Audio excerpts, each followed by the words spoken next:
Good morning everyone, welcome to my pad. Well, I have to say I've looked at all of your photos and I am indeed astonished. I thought I had set you such a hard challenge that there was no way that you were going to meet the challenge, but by gum, by golly, you have. I am indeed impressed. So let's have a look at your images. Let me give you my first thoughts.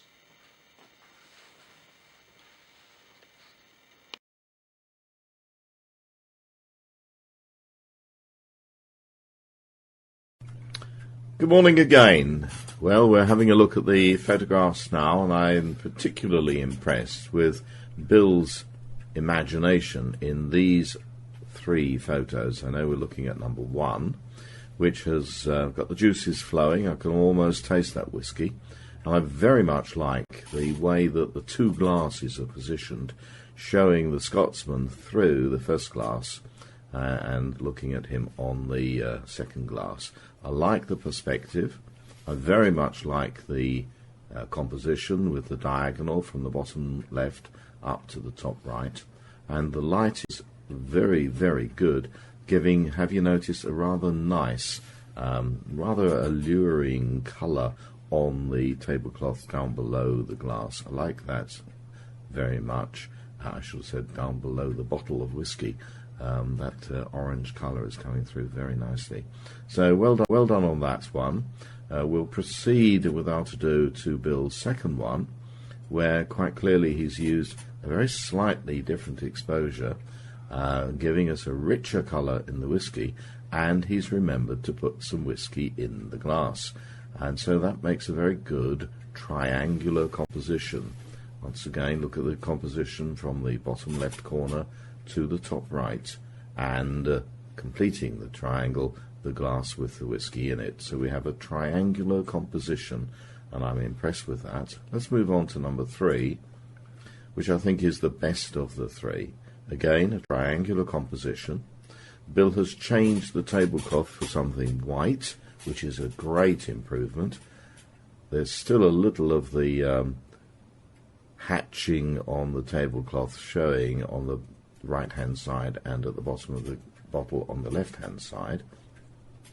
We have a very, very good choice of aperture, such that the glass with the whiskey in it and the bottle and its writing are in focus, but the curtain at the back is out of focus deliberately and is well achieved. So I like that very much. Good composition. That's the best of the three, Bill. Well done. Brenda, what on earth is it? I do not know. It's intriguing, and I like a photo which is intriguing. It looks like a hand or a straw or a finger on the right-hand side, and I can only think that it's well, Royal Society for the Protection of Muppets, because I have no idea what that is in the glass, but it's well seen. I like it, and it ticks the box of making David laugh. So well done, that's a goodie.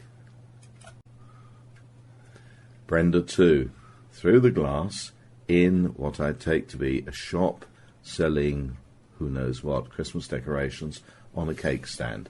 Very nicely done. Have you noticed, ladies and gentlemen, the reflection in the baubles on the top shelf? Now, had Brenda focused in on those, perhaps we'd have another photo. Lots of potential in this, lots and lots of potential, very well seen, and I think that's worth going back to and having another go at, if the shop still is selling baubles, which I doubt. Brenda 3. Here is one magnificently well-composed photo. Ladies and gentlemen, what do we have here? A frame within a frame. Look at that railing, the hole, as it were, in the top of the railing, showing through the beach huts in the background. Very nicely done. The photo is bookended by the lifebuoy on the left-hand side, and the end of the railing, as it were, on the top right-hand side, holding in the image itself of the beach huts. One small point I would raise with you is, what did you focus on? Now, if you were naughty, and I know that you never, ever, ever use automatic, if you were to use automatic, then your camera will focus on the closest item, that being the railings themselves. If you override that, you can choose to focus on the beach huts and leave the railings slightly soft. So you have the potential of two photos there. I particularly like that one. I'm not being critical, but I am, I hope, being constructive. It's a good one, Brenda. Diana 1. Lovely. Cherries in lemonade. Very well seen. I love it.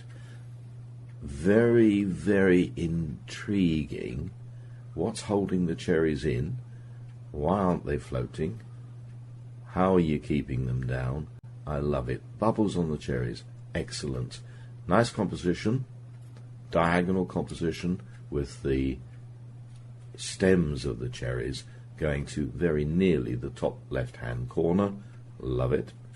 Through glass, clearly they're inside some sort of glass container, and I'm seeing a little bit of hazing on the lower cherry in the near to bottom left-hand corner, which is interesting. Very interesting indeed. The background is beautifully out of focus. I love it. Well taken, well seen, well done. Diana 2, the helmet.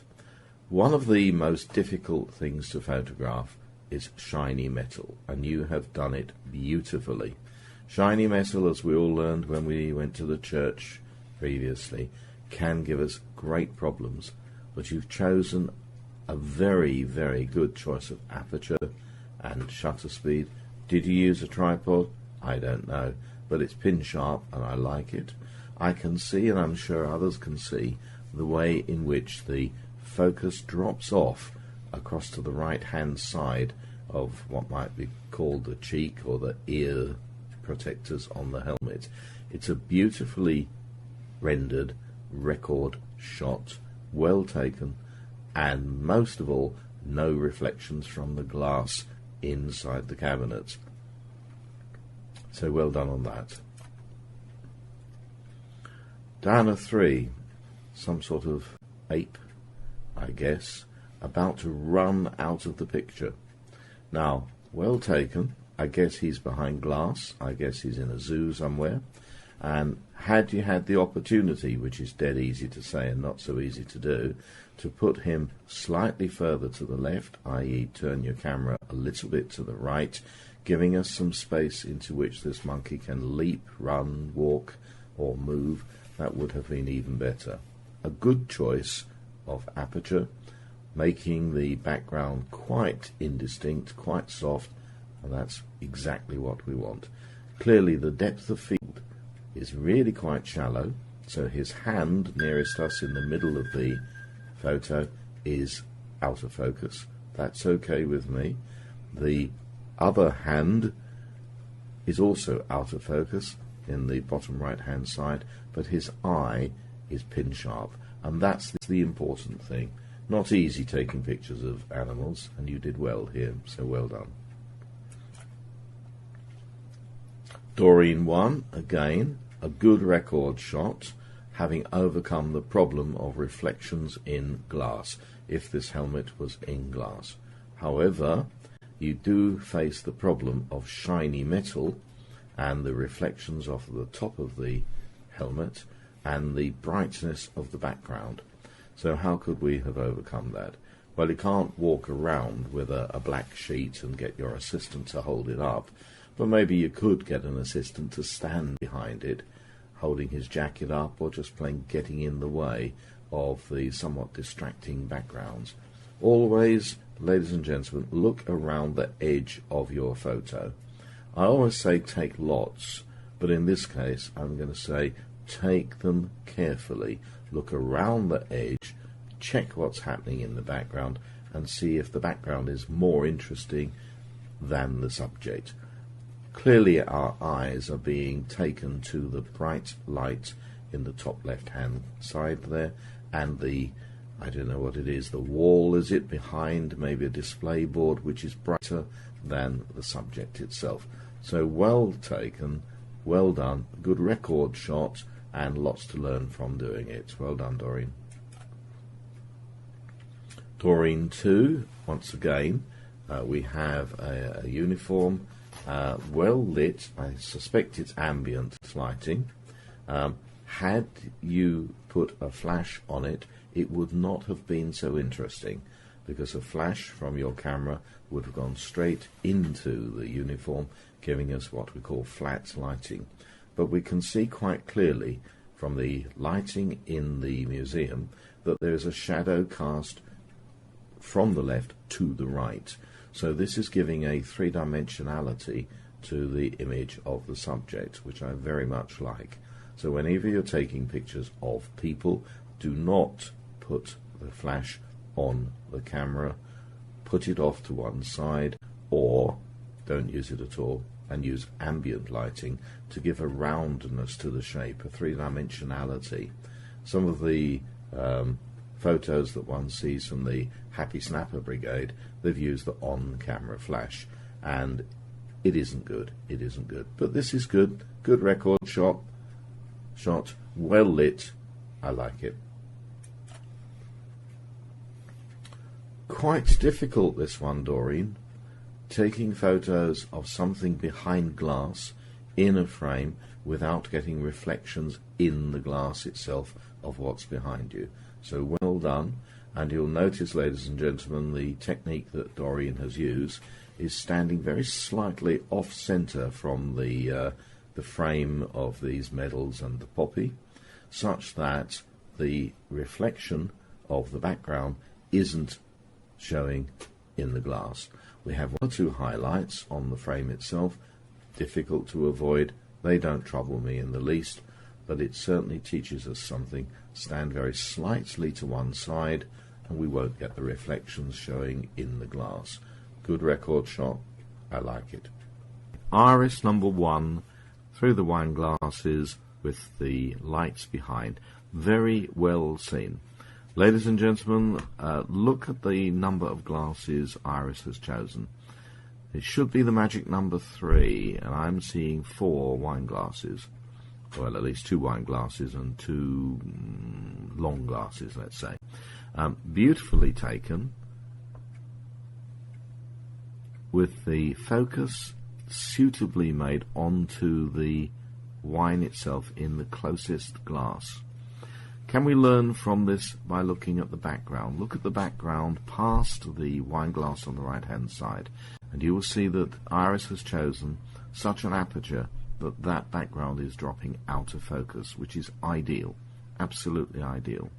I love the way that the light is coming through the wine glass, and I'm getting little specular lights in the wine glass. Now, as I've said before, it is possible on your camera to choose such an aperture as may allow the point sources of light to become starbursts. I leave you to find out how to do that. I know Iris knows how to do it.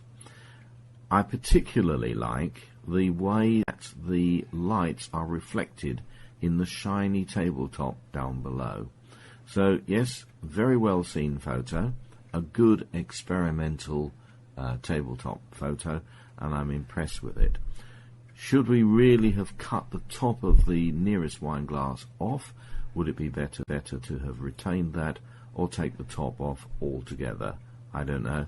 It's up to you. You're the photographer.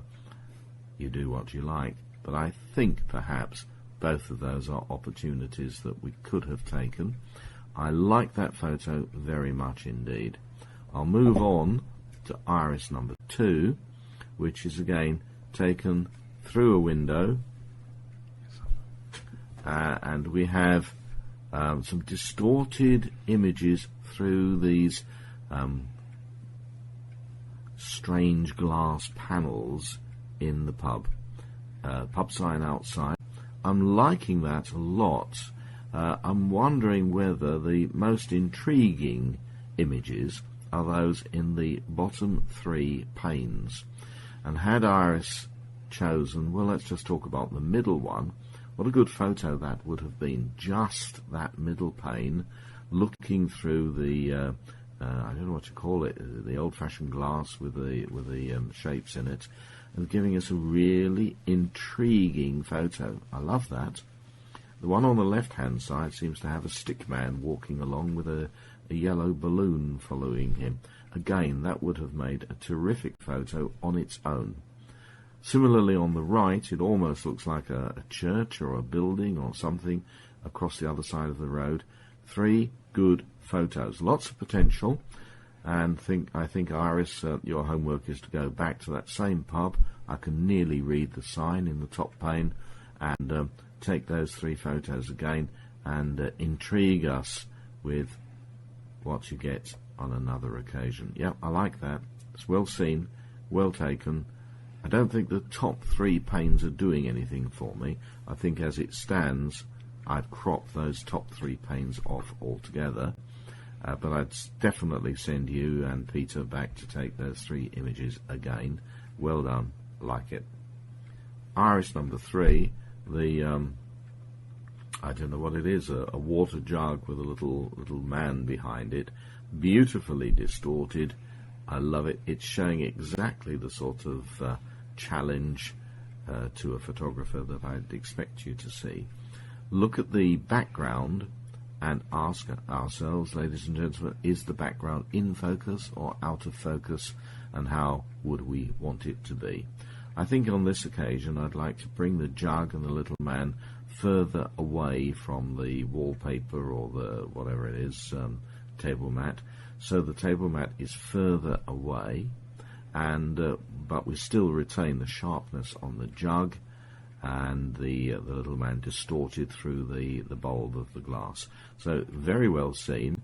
It's quite a challenge to do this, wasn't it? And I think you've achieved it. Well done, Iris. Janet 1. Hailstones or sleet on the window, and through that pattern on the window, the scene beyond. Very well seen. I like it. Good composition. Notice, ladies and gentlemen, the horizon is on the 3rd. Notice that the whole of the photo is bookended, or at least based, by the sleet that's occurred and accumulated in the bottom of the window, and we're intrigued by it. Look at the tree and the distortion of the rain, the sleet, the wet on the window. I like that a lot. That's well seen, well taken, good exposure, and you've focused on the sleet beautifully. Now, if you just pick in any one of those water droplets, you can see a little image inside the water droplet, which is well seen and well taken. I like that a lot. Well done. Janet 2, I have no idea what on earth that is. Is it a light in the ceiling? If it is, it's very well taken and very well seen. And of course it is through glass. The light from the bulb is showing through that glass lampshade, is it? And giving us that wonderful pattern on what I take to be the ceiling. Very nicely taken. Very well worthwhile experimenting with different exposures and choosing the best. Use your camera to meter the scene. Take one photo on that setting, then override that setting, go off of that dreaded automatic, go on to manual, take one shot, one stop more exposed, and one stop and another photo one stop below. So take 3, we call them bracketed photos, and A, maybe choose the best one, but B, definitely learn from the experience. I think that's a very well seen photo, and it's got lots to teach us. If we were to talk about composition, what would we suggest? Would we move the lampshade onto the 3rd? Do we need the whole of the lampshade? How would it be if we only took a quarter of the lampshade? We know it's all there. Do we need to see all of it? How then would the pattern on the ceiling appear? That's a good pattern. This is a picture of the pattern on the ceiling. Do we really need all of the lampshade? think that's got a lot to teach us. Thanks, Janet. Likes that one. Well done. Janet 3. What on earth is that? I do not know. It's incredible. I love the way that whatever the yellow is made a sort of face. That made me laugh. And I love looking around the outside of it, trying to work out what on earth it is. Now, I'm going to guess that it's some sort of paperweight. It's a glass sphere with a blob of yellow somehow moulded into it. And it's really remarkable. I love it. Once again, I'm interested in what I can see through it. And down at the bottom there's some blue and white and red showing up, and I'm intrigued by that. So I think perhaps there's lots of potential in that photo. And again, do we need the whole thing? Could we have focused through it on what's at the background and made a photo out of that? It's extraordinary. I love in particular the quality of the texture inside the yellow shape. I have no idea what it is. Please tell me afterwards what on earth it is, because I'm intrigued. And that ticks my box. That's very good. Well done. Mo 1. Another glass paperweight. Ladies and gentlemen, look closely at this. You see that the image that we're seeing of the candle is inverted. Isn't that interesting? Now that's what your camera lens does. The scene that you see, your camera lens takes the light from it and inverts it. So the actual image on the sensor, dare I call it the film, will be inverted, upside down. Really well seen. I love the way that Mo has made this candle in the sphere sharp, while still showing the candle in the background, in reality, quite softly focused. That's really good. Once again, where should it be? Mo? Well, David, knowing you, I'm suspecting that you would say that it should be on the third. Am I right? On the third. So again, really well seen. Composition, think about composition. Focus, he's achieved it. He's got that exactly in the focus. And I like it very much. Mo 2. This made me laugh. Father Christmas having a shave in the shaving mirror. Really good. Quite difficult to do. Do you focus on the Father Christmas, or do you focus on the image in the mirror? Now, they are actually different distances. And if I were to guess, the Father Christmas was, let's say, 10 inches away from the lens, whereas the Father Christmas in the mirror is 10 inches plus twice the distance between the mirror and the Father Christmas. So that might be 20 inches away. So he's achieved a depth of field between 10 and 20 inches. That's 10 inches depth of field. And that's quite difficult to do. Now, I know you know how to do it, but think about it. How would you do it without getting one of them in focus and the other one out of focus? They are both pin sharp. Very well done. If you don't know the answer, ask me later. Mo 3. An interesting bottle of scent. Homs, is it? And what's really fascinating is the way that the light's going through that glass has shed a shadow, cast a shadow, that we can actually read the writing on the bottle. Very well done. It's quite dramatic. Dramatic composition, dramatic lighting. It's incredibly difficult to take photos of shiny metal without getting specular reflections. So the lid of the bottle, you'll see, has a specular reflection. Of course, Mo will say that he intended that. Well, okay, that's fine. There are Photoshop tricks that one can use to make that into a starburst. And even Mo could do it without Photoshop, and even Suzanne could do it without Photoshop. Turn that into a starburst, and that could be fantastic. In camera, Suzanne. In camera. I like it a lot. It's well seen, well composed, very dramatic. It's almost Alfred Hitchcock, isn't it? Well done. Ray 1, the helmet, I guess through glass in a cabinet, no reflections, so we've achieved not getting reflections on the glass of what's behind us. So that's very good. I also like the fact that Ray has stood very slightly off to one side, allowing the ambient lighting to cast a shadow on the background and give us a three-dimensionality. Very good, well taken, well seen record shot. The powder flask, the scrimshaw, the bone or the tusk of an animal with this painting on it. It's clearly in a glass cabinet. Clearly we are not getting reflections, and that's an achievement. Well done, Ray. The difficulty is always avoiding reflections in the glass.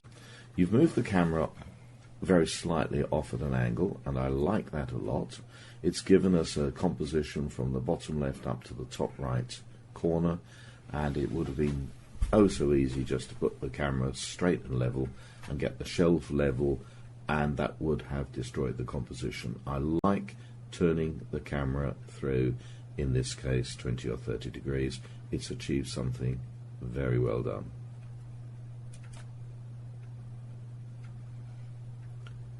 Ray 3, the helmet, no, the hat with the pom-pom on it, again, good choice of position, good three-dimensionality, a good record shot. Suzanne, well, I take it that this is an aquarium or some such. What I'm seeing is a very nice letterbox composition, which is intriguing. Down at the bottom I am seeing something like a manta ray or a skate, is it? Somewhere in the middle, I can't work out, is it another tank with fishes in it? And in the distance, a person holding their camera up, taking a picture of me taking a picture, or in this case, Suzanne taking a picture. Very well seen, not easy to take, particularly difficult, and look at the lights in the ceiling. Can you see the hint of a starburst? Now, your task is to find out how to turn those into real starbursts in camera. I guess you're going to tell me you took it on an iPad, whatever one of those is, but you, I guess, can control the shutter, the aperture, and the ISO, in which case you could turn those into starbursts. Well seen, well taken, intriguing photo. I think perhaps there's 3 photos in this. One would have been the skate or the manta ray, whatever it is, down at the bottom. One would have been the ceiling, just the ceiling with those receding lights turned into starbursts, and the other one is the one you have.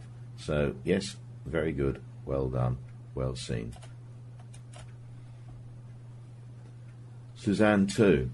So here we have not one Suzanne, not 2, not 3, not 4, but hundreds of Suzannes receding through these angled mirrors. Isn't good, I love it. Compositionally, ladies and gentlemen, notice bottom right hand corner, we're led into the picture, up on the diagonal to the left. We then notice Suzanne looking in from the right to the left, receding, getting smaller and smaller and smaller and smaller. What a well-seen photo. I love it. Now, thing to learn. We, at least in England, write from left to right. So if we were able to flip that photo so that the image of Suzanne is coming in from the left and taking photos in to the right, it would be an even better photo. Just flip it left to right. Don't know if you can do that on an iPad. I guess you can. You're a clever girl. Great picture. I love it. Very intriguing. Very well done. Love it. Suzanne 3. Now I take it, well, it looks like anyway, it's an image in the rear view mirror of a car. But how on earth you got the black all the way around it, I do not know. Or were you in a coal bunker or a pillbox looking out through a window? Either which way, it's a frame within a frame. I like it. I like it a lot. The horizon at the top of the mountains is so close to the top of the frame that we're not distracted by overly bright sky and boring clouds. The horizontal at the edge of the lake is a third of the way up, so it's well composed. And there's something on the right. Is it a sign? Yes, there's a sign of some description, which is almost perfectly placed on the third up and on the third in from the right, giving us an excellent composition. So well done on that.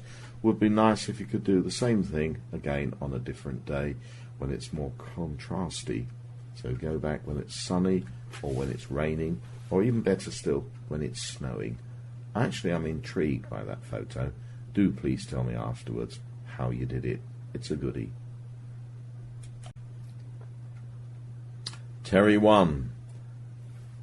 Now, I think that's very good. The gentleman inside the office, through the window.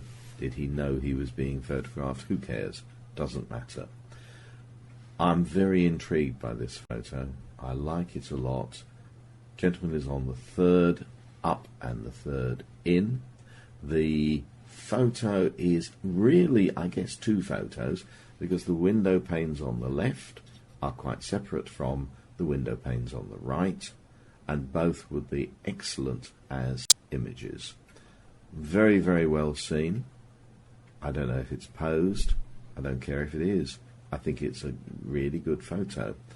As far as cropping is concerned, could we have kept a little bit of the chocolate brown window framework on the left so as to bookmark the bookend the photo on the left hand side? I like the way you've kept the chocolate brown on the right hand side, bookending it on the right, and you've kept it at the bottom, but we've lost it at the top. A little lesson here that we're beginning to get some reflection in the glass at the top left hand side. Just the thing to try to avoid, and perhaps a little bit of cropping there would have helped. How about cropping the top half of the photo off altogether and just making it a letterbox? How then?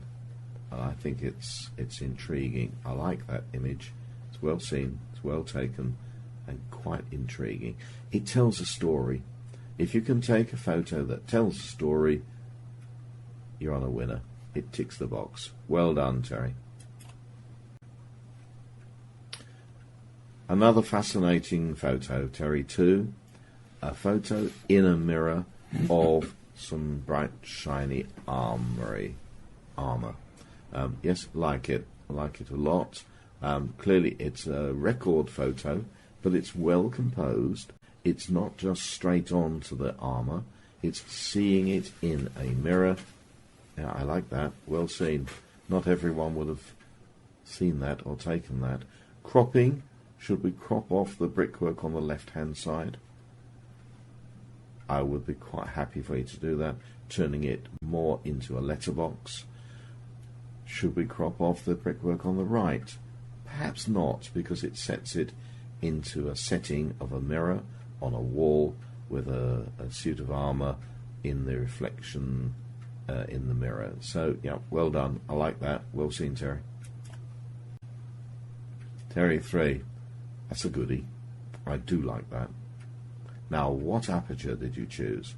Did you choose an aperture suitable to keep the rose in the magnifying glass in focus and its stem in focus as well? Is there potential that? What else could we do? Could you have chosen a wider aperture? What was the widest aperture on your lens? Was it about f4, f2? What would that have done? Would that have given us a shallow depth of field, allowing the rose in the magnifying glass to be in focus, but its stem to be out of focus? That perhaps would have added something, but I like that. The whole idea of that, I think, is great. Well done, Terry. Yeah, like it. Jeff, through a vase of my garden with the gardener in the top right-hand corner. Very well seen. I like it. Now, what did you focus on? Did you focus on the distant, the infinity setting on your lens? I suspect you did, leaving the vase to give us a rather blurry out-of-focus image. What else could we have done? Could we have focused more on the view through the vase, leaving the background to be out of focus? Would that have given us enough depth of field, a shallow enough depth of field? Maybe if you'd also opened up your aperture to the widest possible, perhaps on your lens f3, f4, something like that, so as to make the image through the vase as sharp as possible and the image each side of the vase out of focus. I like the composition, top right and top left, bringing us in these edges of the vase, bringing us into the image seen through the vase. Very well done. Nicely taken. Well done, Jeff. Now, I particularly like, Jeff, too, this image of, a lady and, what is that? Is that a bottle of whiskey, or is that some table mat with some photos on it, which are beautifully distorted by the glass? Well seen. Put a tabletop there. I like it. Two potential photos. One could have been just the table mat seen through the wine glass, and the other could have been just the lady seen through the wine glass. I like it. Had you put some wine in it as well, a little red wine, maybe a third of the way up, that would have been very good indeed. Had the lady had a glass of wine, or a bottle, or both, of wine, seen through the wine glass, and the wine glass a third full, there's lots of potential in that. Homework, Jeff. Do it again. Through a wine glass, with the lady holding a wine glass in the distance. Yeah, I like that. Well seen. Imaginative. It's not a record shot, that's an imaginative shot. Well done, Jeff. Yep, I want you to do that again. Jeff 3, the paperweight, it's a little bit out of focus, and I'm not sure what is in focus here, but it's well seen. Again, lots of potential. Not sure why we've got some sweeteners and some biscuits in the background. Always look around the outside of your photo when you're looking through your viewfinder or you're using the screen at the back. See what else is in the photo. Perhaps some kitchen paper just put behind this would have been useful. Look for the focus. I suspect your camera was trying to focus on the red painting or glass inside the paperweight. Lots and lots of potential there, moving the camera forward, moving it back, trying to look for getting the focus on the subject. What's the subject? Well, I guess it's whatever that bubble is. Is it inside the glass, or is it the distorted view of the patio doors coming through on the right-hand side? Either which way, lots and lots of potential there.